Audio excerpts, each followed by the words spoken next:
Subscribe to my channel and also press this bell icon. नमस्कार दोस्तों, आप सभी का स्वागत है आप ही के अपने YouTube चैनल हाईटेक इन्फो में। तो गाइस, आज के इस वीडियो में हम आपको सिखाएंगे कि किस प्रकार से आप घर पर एक कंप्यूटर खुद से असेंबल कर सकते हैं। तो गाइस, आज हम असेंबल करने वाले हैं सबसे सस्ता पीसी i5 प्रोसेसर के साथ। गाइस, मैं आपको बता दूं कि कंप्यूटर असेंबल करना बहुत ही ज़्यादा आसान होता है। अगर आप आज की इस वीडियो को शुरुआत से लेकर अंत तक देखेंगे तो मैं दावे के साथ कह सकता हूँ गाइस, आप 100% आप कंप्यूटर असेंबल करना सीख जाएंगे। तो चलिए guys, without any delay video को आगे प्रोसीड करते हैं। तो गाइस, अभी आप अपनी स्क्रीन पर जितने भी कंपोनेंट्स देख पा रहे हैं, ये सभी कंपोनेंट्स का इस्तेमाल करके आज मैं एक पीसी असेंबल करने वाला हूं। और गाइस, मैं आपको बता दूं, इन सभी कंपोनेंट्स को मैंने ऑनलाइन परचेज किया है। अगर आप भी इन सभी कंपोनेंट्स को परचेज करना चाहते हैं तो मैं वीडियो डिस्क्रिप्शन और साथ ही साथ कॉमेंट सेक्शन में परचेजिंग लिंक इसका शेयर कर दूंगा। उस लिंक की मदद से आप सभी लोग इन सभी कंपोनेंट्स को परचेज कर सकते हैं। तो गाइस, कंप्यूटर को असेंबल करने से पहले मैं आपको इन सभी कंपोनेंट्स के नाम बता देता हूं। ये है गाइस जेब्रोनिक्स का H61 मदरबोर्ड, और ये है हमारा इंटेल का i5 2400 प्रोसेसर, और ये है गाइस 4GB की DDR3 रैम, और ये है जेब्रोनिक्स का CPU कूलिंग फैन, और ये है SMP से गाइस पावर सप्लाई होता है कंप्यूटर में, और ये है वाईफाई अडेप्टर, ये है वाईफाई कार्ड, और ये है DVD राइटर, और इसे कहते हैं गाइस थर्मल ग्रीस। इस थर्मल ग्रीस को गाइस आपको प्रोसेसर के ऊपर लगाना होता है ताकि इससे टेम्परेचर मेंटेन रहे। और ये है हमारी हार्ड डिस्क, ये गाइस 1 टेराबाइट की वेस्टर्न डिजिटल की हार्ड डिस्क है।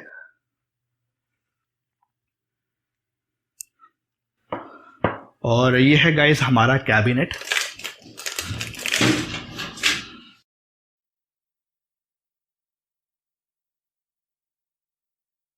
गाइस, एक कंप्यूटर या कहे पीसी असेंबल करने में इन सभी कंपोनेंट्स की हमको जरूरत पड़ती है। गाइस, मैं आपको दोबारा से बता देता हूँ, अगर आप इन सभी कंपोनेंट्स को परचेज करना चाहते हैं तो मैं वीडियो डिस्क्रिप्शन और साथ ही साथ कमेंट सेक्शन में इन सभी कंपोनेंट्स के परचेजिंग लिंक शेयर कर दूंगा। तो उस लिंक की मदद से आप सभी लोग इन सभी कंपोनेंट्स को परचेज कर सकते हैं। तो चलिए गाइस, सबसे पहले हम देख लेते हैं ये जेब्रोनिक्स का मदरबोर्ड।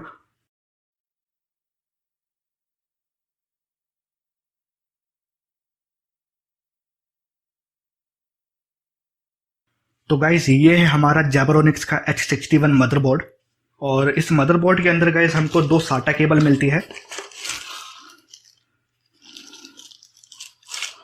और इसके अंदर हमको एक ड्राइवर सीडी भी मिलती है, और इसके अंदर आपको यूजर मैनुअल भी मिल जाता है। गाइस, इस यूजर मैनुअल में यहाँ पे आप देख सकते हैं कि किस प्रकार से आपको इस कैबिनेट की केबल को किस प्रकार से अटैच करना है। तो गाइस, ये है हमारा जेब्रोनिक्स का H61 मदरबोर्ड, और गाइस ये है हमारा इंटेल का i5 2400 प्रोसेसर। इस प्रोसेसर को आपको इस मदरबोर्ड में लगाना होगा। आपको किस प्रकार से लगाना है वो मैं अभी आपको बताता हूं। सबसे पहले गाइस, आपको इसको ओपन करना होगा। इसको ओपन करने के लिए हल्का सा आपको नीचे डाउन करना है प्रेस, और आप पुल करेंगे तो आप देख सकते हैं ये ओपन हो चुका है। तो गाइस, यहाँ पर आप इस प्रोसेसर में देख सकते हैं एक ट्रायंगल का मार्क है। ऐसा ही एक मार्क इस मदरबोर्ड में भी दिया हुआ है।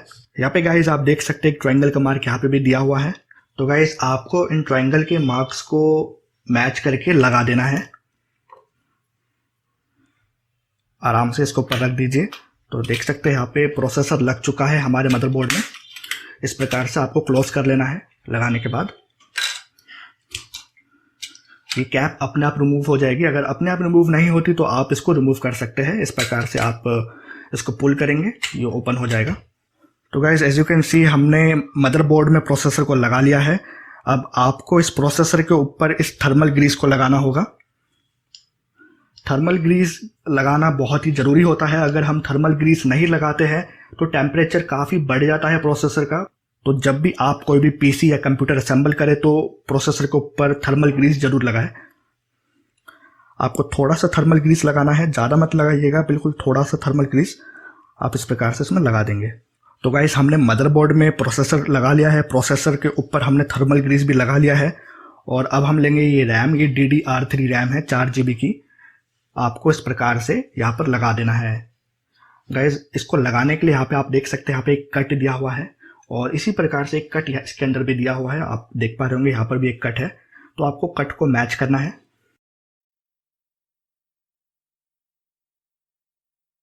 गैस जब ये रैम इसमें प्रॉपरली इंसर्ट हो जाएगी तो ये लॉक अपने आप लग जाएगा। और मैं आपको बता दूं गाइज, ये जो जेब्रोनिक्स का H61 मदरबोर्ड है ये 16 GB तक रैम सपोर्ट करता है। तो गाइज आप यहाँ पे देख सकते हैं कि कितना आसान है कंप्यूटर असेंबल करना। अब गाइज हमको लेना है ये CPU कूलिंग फैन। हमको CPU कूलिंग फैन लगाना होगा इस प्रोसेसर के ऊपर।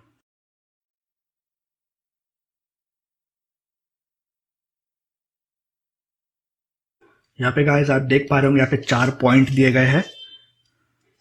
तो इन चारों पॉइंट के अंदर आपको इसको इंसर्ट कर लेना है।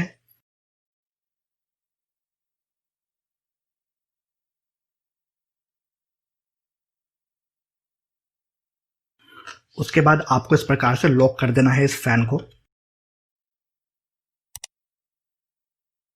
तो गाइज आप यहाँ पे देख सकते हैं हमने CPU कूलिंग फैन लगा लिया है इस मदरबोर्ड के ऊपर। अब गाइज यहाँ पर आपको इस CPU कूलिंग फैन के केबल को आपको इस वाले पोर्ट में लगाना है, इस CPU फैन 1 वाले पोर्ट में।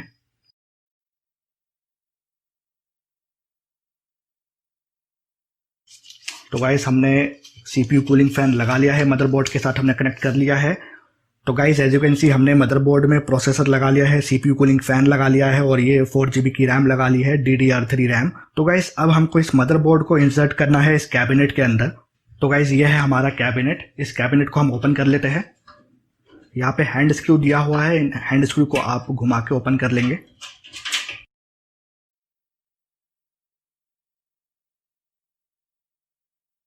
और इसके अंदर गाइज आप देख सकते हैं यहाँ पे स्क्रूज दिए गए हैं और यहाँ पर एक यूजर मैनुअल भी है।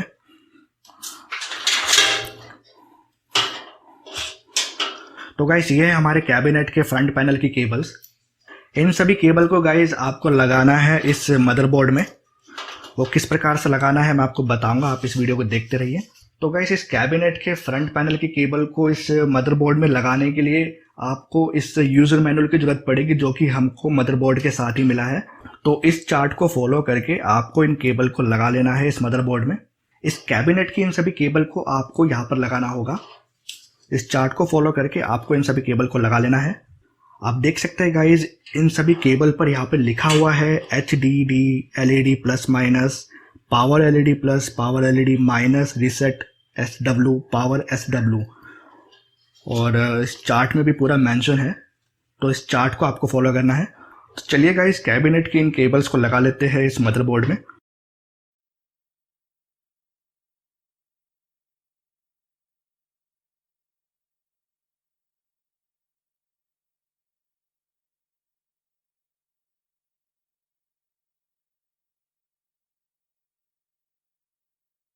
तो guys as you can see यहाँ पर हमने केबल को लगा लिया है मदरबोर्ड में। और यहाँ पर और भी केबल है, ये USB के लिए है, एक USB के लिए है और दूसरी है ऑडियो के लिए। तो वो भी हम लगा लेते हैं।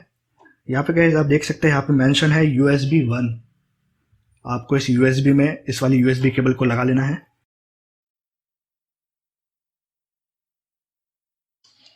और ये ऑडियो वाली आपको इस वाले पोर्ट में लगाना है। यहाँ पे लिखा हुआ है ऑडियो 1। इस वाली में आपको इस ऑडियो वाली केबल को लगाना है। तो guys as you can see यहाँ पर हमने कैबिनेट के फ्रंट पैनल की सभी केबल्स लगा ली है मदरबोर्ड में। अब गाइस आपको इन स्क्रूज को लगाना है कैबिनेट में। ये जो स्क्रू जो हमको मिले हैं इस कैबिनेट के अंदर, आपको इन स्क्रू को लगाना होगा पहले। सबसे पहले ये जो गोल्डन स्क्रू है आपको इसके अंदर लगाना होगा। ये गाइस मदरबोर्ड के बेस का काम करेगा।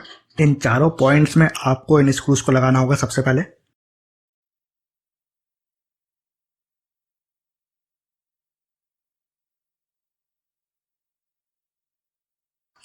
तो गाइस हमारे मदरबोर्ड का बेस यहाँ पे रेडी है। अब हम इन स्क्रूज के ऊपर इस मदरबोर्ड को बिठा देंगे। गाइस ये जो ऑडियो के जो पोर्ट है ये नीचे आएगा इस तरफ।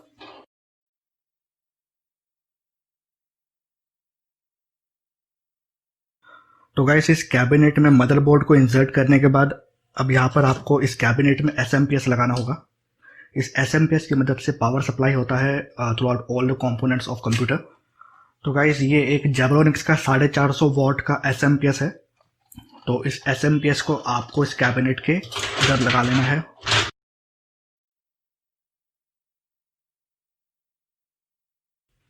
कैबिनेट में SMP को लगाने के बाद आप स्क्रू से इसको अटैच कर देंगे अच्छे से।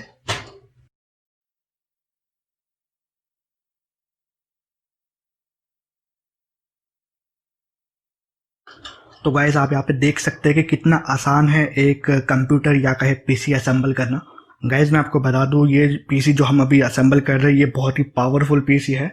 इस पीसी में आप GTA 5, टेकन 7, PUBG ये सभी गेम आप प्ले कर सकते हैं। गाइस इस SMPS के केबल को कनेक्ट करने से पहले हम इस हार्ड डिस्क को इंसर्ट कर लेते हैं इस कैबिनेट में। तो यहाँ पर गाइस इस हार्ड डिस्क में हम सबसे पहले यहाँ पे SATA केबल लगा लेते हैं। इस प्रकार से आपको इस SATA केबल को लगा लेना है इस हार्ड डिस्क में। So guys as you can see यहाँ पर हमने हार्ड डिस्क में SATA केबल को लगा लिया है। अब इस हार्ड डिस्क को हम SMPS के साथ भी कनेक्ट करेंगे।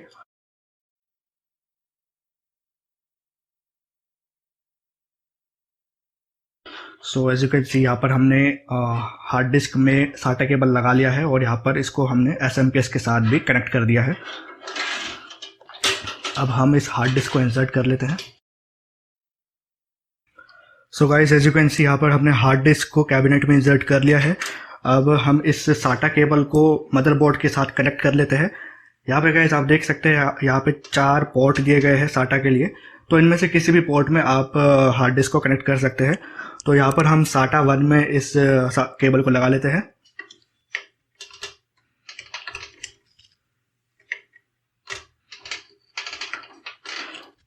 तो guys as you can see यहाँ पर हमने हार्ड डिस्क को SATA 1 पोर्ट में लगा लिया है। तो गाइस हमने हार्ड डिस्क में SATA केबल लगा लिया है और हार्ड डिस्क को हमने SMPS के साथ भी कनेक्ट कर लिया है। अब गाइस SMPS के इस 24 पिन को आपको इस मदरबोर्ड में लगाना होगा। यहाँ पर आप देख सकते हैं यहाँ पे 24 पिन के लिए यहाँ पे एक पोर्ट दिया हुआ है, इसमें आपको इस पिन को लगाना होगा।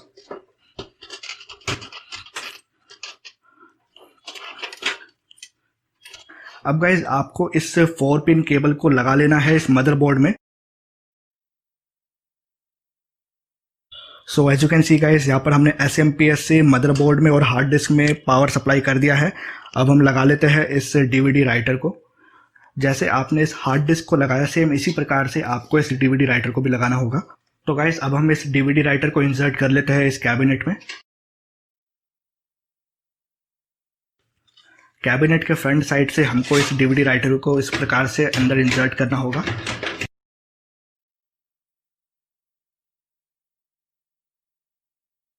अब गाइज आपको सेम तरीके से इस DVD राइटर को भी कनेक्ट कर लेना है जैसे आपने इस हार्ड डिस्क को कनेक्ट किया।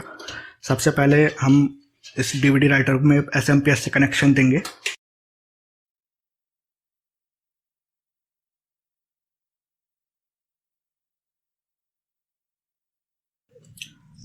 अब गाइज आपको इस दूसरी SATA केबल को लेनी है जो आपको मदरबोर्ड के साथ दी गई है। अब आपको इस SATA केबल को लगा लेना है इस DVD राइटर में। अब आपको दूसरे एंड को लगाना है SATA पोर्ट में। यहाँ पे 4 SATA पोर्ट दिए गए हैं, इसमें आप किसी भी पोर्ट में लगा सकते हैं। अब गाइस इस DVD राइटर को हम कस लेते हैं इन पेज की मदद से। So guys as you can see यहाँ पर हमने DVD राइटर को भी असेंबल कर लिया है पीसी में। सो गाइस वीडियो को आगे प्रोसीड करने से पहले यहाँ पर हम देख लेते हैं अभी हमने क्या क्या स्टेप करे हैं। सबसे पहले हमने मदरबोर्ड में प्रोसेसर लगा लिया, प्रोसेसर के ऊपर ये CPU कूलिंग फैन लगा लिया और रैम हमने लगा ली DDR3 रैम। उसके बाद हमने ये SMPS लगा लिया और इस SMPS से हमने DVD राइटर, हार्ड डिस्क और मदरबोर्ड को हमने पावर दे दी है। अब वाईफाई कनेक्शन के लिए गाइस यहाँ पर आप या तो वाईफाई अडाप्टर का यूज़ कर सकते हैं। इस वाईफाई अडाप्टर को गाइस आपको USB पोर्ट में लगाना होगा। USB पोर्ट में आप लगाएंगे then it's ready to go. या फिर गाइस अगर आप वाईफाई अडाप्टर का यूज़ नहीं करना चाहते तो आप वाईफाई कनेक्शन के लिए इस वाईफाई कार्ड का भी यूज़ कर सकते हैं। ये गाइस एक TP लिंक का वाईफाई कार्ड है। सो गाइस इस वाईफाई कार्ड को आपको इस PCIe स्लॉट में लगाना होगा। आप यहाँ पे जो देख सकते हैं PCIe स्लॉट, यहाँ पे लिखा हुआ है इसके ऊपर ही PCIe स्लॉट, आपको इसमें इस वाईफाई कार्ड को लगाना होगा। मैं आपको दिखा देता हूँ आपको कैसे लगाना है इस वाईफाई कार्ड को।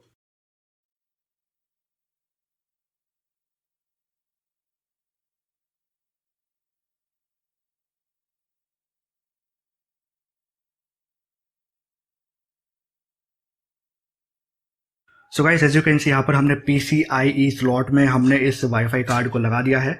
सो as you can see guys यहाँ पर हमने सभी कंपोनेंट्स को लगा लिया है इस कैबिनेट में। गाइस अगर आप अपने पीसी में ग्राफिक कार्ड को लगाना चाहे, ग्राफिक कार्ड आपको PCIe स्लॉट में लगाना होगा जैसे आपने इस वाईफाई कार्ड को लगाया।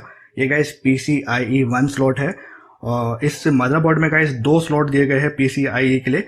और ये आप नीचे जो देख सकते हैं ये दूसरा वाला PCIe स्लॉट है।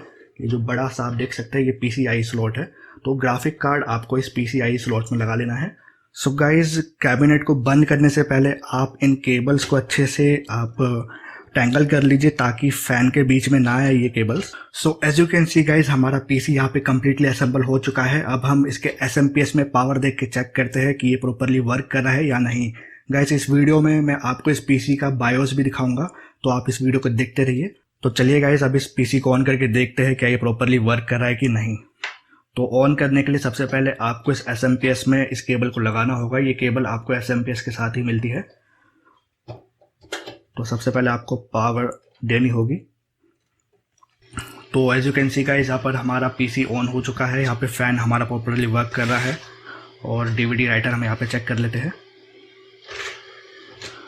तो as you can see guys हमारा DVD राइटर भी यहाँ पे चल रहा है। अब गाइस हम इस पीसी का बायोस चेक कर लेते हैं। तो गाइस इस पीसी का बायोस चेक करने के लिए मेरे को इस CPU को कनेक्ट करना होगा मॉनिटर के साथ। तो चलिए गाइस मॉनिटर को कनेक्ट कर लेते हैं इस CPU के साथ। तो गाइस अब इस VJ केबल की मदद से हम इस मॉनिटर को कनेक्ट कर लेंगे इस CPU के साथ। इस प्रकार से आपको इस VJ केबल को लगा लेना है अपने मॉनिटर में। अब गाइस इसी प्रकार से दूसरे एंड को आपको लगाना है इस CPU में। यहाँ पर गाइस आप देख सकते हैं यहाँ पे VGA पोर्ट दिया गया है, इसमें आपको लगा लेना है इसको। So guys as you can see VJ cable की मदद से हमने इस CPU को कनेक्ट कर लिया है अपने मॉनिटर के साथ। अब हम इस CPU में कीबोर्ड को भी लगा लेते हैं बायोस चेक करने के लिए। तो चलिए गाइस अब हम अपने CPU को ऑन करते हैं। तो guys as you can see यहाँ पर हमने बायोस ओपन कर लिया है। अपने PC में बायोस ओपन करने के लिए गाइस आपको अपने कीबोर्ड के डिलीट बटन को कॉन्टिन्यूसली दबाना होगा। जब आप बूट कर रहे हो अपने PC को तब आपको इस डिलीट बटन को कॉन्टिन्यूसली दबाना है काफ़ी बार।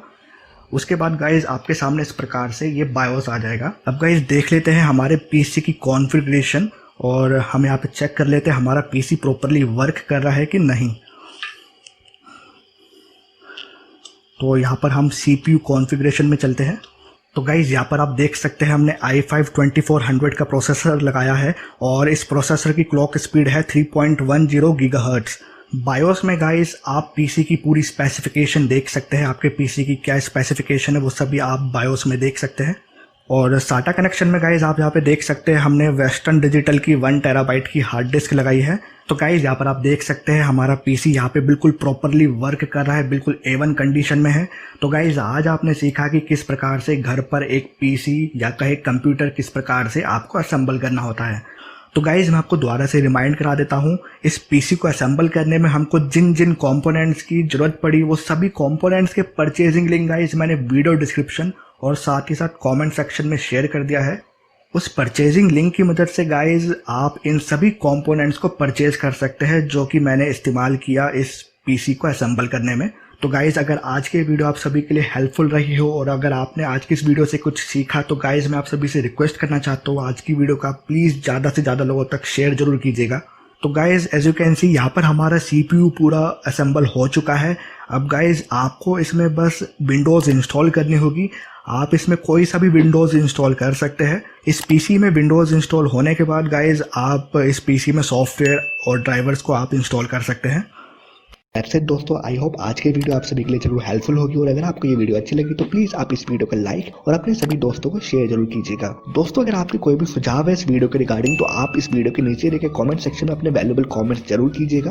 और दोस्तों अगर आपने हमारे यूट्यूब चैनल को अभी तक अगर सब्सक्राइब नहीं किया तो आप अभी कभी हमारे यूट्यूब चैनल को सब्सक्राइब कर लीजिए। हमारे यूट्यूब चैनल को सब्सक्राइब करने के लिए आपको इस वीडियो के नीचे देखे लाल कलर के सब्सक्राइब का बटन को अभी कभी दबा देना है और आप सब्सक्राइब करने के बाद आप बेल आइकन को भी जरूर दबा दीजिएगा ताकि सबसे पहले आप हमारी वीडियो देख सकें। तो दोस्तों नमस्कार।